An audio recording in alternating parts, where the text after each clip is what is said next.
Hello hi दोस्तों, मैं आशीष आपका स्वागत करता हूं अपने YouTube channel toppers classes and motivation की दुनिया। चलिए, थोड़ा सा आज लेट हुआ वीडियो अपलोड करने में, लेकिन फिर भी मैं आप लोगों के लिए आज जो है वीडियो लेके आया हूं आपका जो है टॉपिक कवर करने। तो अपने टॉपिक पे सीधे फोकस करते हैं। जबरदस्त धमाकेदार जो है शुरुआत से, जैसा कि इस क्वेश्चन में आप देख रहे हैं कि इस क्वेश्चन क्या है कि जांच कीजिए कि क्या किसी प्राकृत संख्या n के लिए संख्या 6 की पावर n अंक 0 पर समाप्त हो सकती है। मतलब इसका क्या है, देखो ये क्वेश्चन आपको बेटा 1B एक्सरसाइज में 9 नंबर क्वेश्चन आपको मिल जाएगा। बहुत ही बेहतरीन टॉपिक है, बहुत ही बेहतरीन क्वेश्चन, गजब का क्वेश्चन। आपको केवल ध्यान लगा के समझना है कि क्वेश्चन में वास्तव में करना क्या है। देखो ऐसे क्वेश्चन जो होते हैं जिनमें लगाने में समझ में नहीं आता कि आप स्टेटमेंट क्या लिखो। तो ऐसे क्वेश्चन में आपको एक स्टेटमेंट लिखना होता है, इस स्टेटमेंट से ये पता चलता है कि वास्तव में संख्या प्रूफ कैसे हो रही है। तो कंटेंट समझ में आ रहा है, क्वेश्चन पे सीधे फोकस करते हैं। आप बिल्कुल ध्यान से देखो। अगर हम बात कर ले, इसमें पूरा फोकस हम यहाँ पर कर लेते हैं। 6 की पावर n लिखा हुआ है और क्वेश्चन को पढ़ लेते हैं एक बार फिर से कि जांच कीजिए कि क्या किसी प्राकृत संख्या आप जानते हैं प्राकृत संख्या क्या होती है। प्राकृत संख्याओं की शुरुआत होती है 1 2 3 4 5, इस तरह जो है संख्या आगे बढ़ती जाएंगी। n के लिए संख्या 6 की पावर n का मतलब यहाँ पर n कोई भी नंबर हो सकता है, ठीक है, कोई भी प्राकृत संख्या हो सकती है, 1 2 3 कुछ भी हो सकती है। अंक 0 पर समाप्त होगा। अब देखो एक चीज ये समझो कि 0 पर कोई संख्या कैसे समाप्त हो सकती है। अगर कोई भी संख्या का मल्टीपल किया जाए, लगातार उसको गुणा किया जाए, तो वो संख्या 0 पर समाप्त कब होगी, लॉजिक ये कहता है।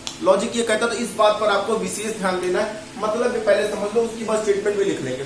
मतलब क्या है कि अगर किसी भी संख्या को 0 बनाना है, अगर कोई भी संख्या अगर 0 पर समाप्त होनी चाहिए, तो उसमें ये कंफर्म होना जरूरी है कि उसमें 2 और 5 क्या होना अनिवार्य है। किसका होना अनिवार्य है, 2 और 5 का। अगर जब तक 2 और 5 नहीं होंगे तब तक 0 बनेगा ही नहीं। बात समझ में आ रही कि नहीं।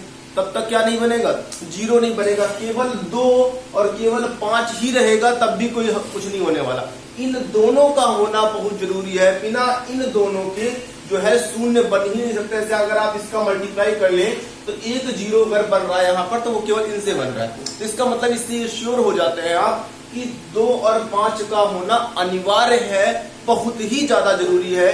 बिना इसके जो है 0 नहीं बन सकता है। इतनी बात समझ में आ गई। अब आप सीधे क्वेश्चन पे आ जाते हैं। अब समस्या क्या है, उस समस्या पे बात कर लेते हैं। अब आपको ये बात पता है, क्या पता है। अब यहाँ पर स्टेटमेंट लिख देते हैं कि हम जानते हैं, क्या जानते हैं, हम जानते हैं कि, क्या जानते हैं आप, 6 की पावर n के गुणनखंड, क्या गुणनखंड होंगे, ब्रैकेट में लिख लो 2 into 3, ये हो गए 2 into 3। बात समझ में आ रही है। यही होंगे, क्या और भी कुछ हो सकते हैं, क्या नहीं हो सकते, 1 भी हो सकता है, लेकिन 1 की यहाँ पर हमें जरूरत नहीं है, ठीक है। इतनी बात समझ में आ गई कि नहीं। 2 into 3। अब इसके बाद आप यहाँ पर पावर में n लगा लें, क्योंकि पावर में n है, तो 6 के हमने टुकड़े कर लिए। अब आप सोच के दिमाग लगाओ, बिल्कुल दिमाग लगा के सोचो कि क्या हो सकता है। क्या यहाँ पर 2 और 3 है, 2 और 3, 2 से काम चलेगा क्या, बिल्कुल नहीं चलेगा। 2 से काम चलेगा क्या, नहीं चल पाएगा। तो किसका होना अनिवार्य है, 2 के साथ साथ 5 का भी होना अनिवार्य था। 0, अगर 0 पर ये संख्या अगर समाप्त करनी, या आप कितनी भी पावर लगाओ, 6 की पावर 1, 6 की पावर 2, 6 की पावर 3, 6 की पावर 100 भी लगा दो, तब भी हमें 0 नहीं प्राप्त होगा। इससे आप क्या सीखे हैं कि हम अगर कोई भी प्राकृत संख्या n की डिजिट ले लें तो संख्या 0 पर समाप्त नहीं होने वाली। श्योर हो गए, कंफर्म हो गया। इतनी बात समझ में आ गई होगी। अगर हम यहाँ पर देख लें तो लिख लेंगे यहाँ पर कि हम जानते हैं कि 6 की पावर n के गुणनखंड 2 into 3 की पावर n है, अतः गुणनखंडों में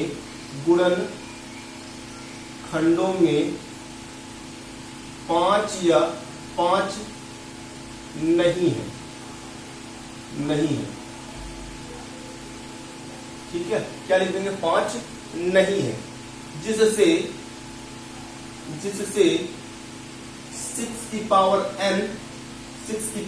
n का मान 0 पर समाप्त नहीं हो सकता, 0 पर समाप्त नहीं हो सकता, ठीक है। बस इतना भी अगर आप स्टेटमेंट लिख देंगे तो आपका क्वेश्चन 100% सत्य माना जाएगा कि आपने ये चीजें वेरीफाई कर दी है कि इसमें 5 नहीं है, और ये बात कंफर्म है कि जब तक 5 नहीं होगा तब तक संख्या शून्य पर समाप्त नहीं होगी।